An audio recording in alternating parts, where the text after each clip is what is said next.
Why does almost every country in the world care about the US dollar? A farmer in Pakistan, an oil company in Saudi Arabia, a factory in China, a government in Africa, a bank in Europe. All of them are connected to one thing, the US dollar. But here's the real question. Why does one country's currency rule the entire world? To understand this, we need to go back to the end of World War II.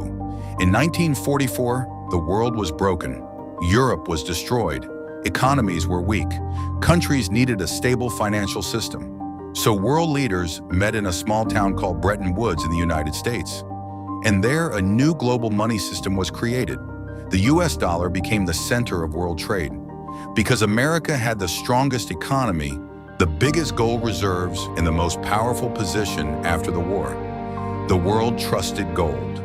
Gold backed the dollar, and the dollar backed the world. But then something changed.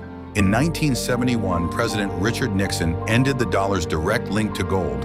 That meant the dollar was no longer backed by gold. So why did countries still trust it? Because by that time, the dollar had become too important to replace. Global trade was already built around it. Oil was priced in dollars. International banks used dollars. Governments stored dollars.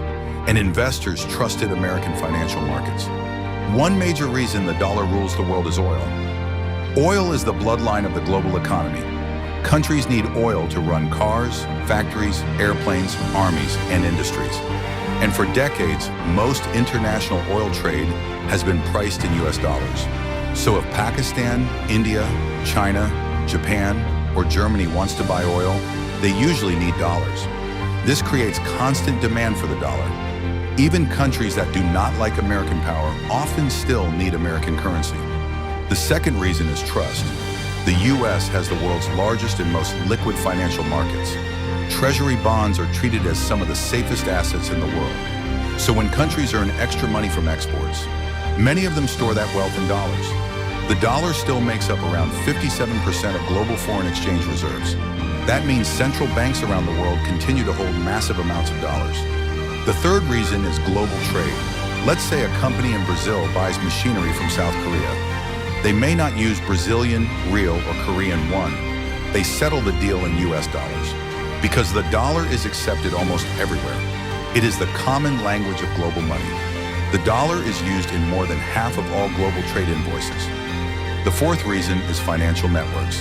Banks across the world borrow, lend, save, and invest in dollars.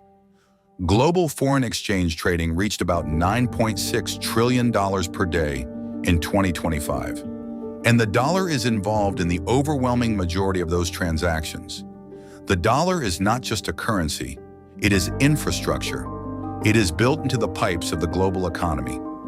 This gives America enormous power. The US can borrow more easily, it can pay lower interest rates, it can impose financial sanctions that hurt countries, banks, and companies.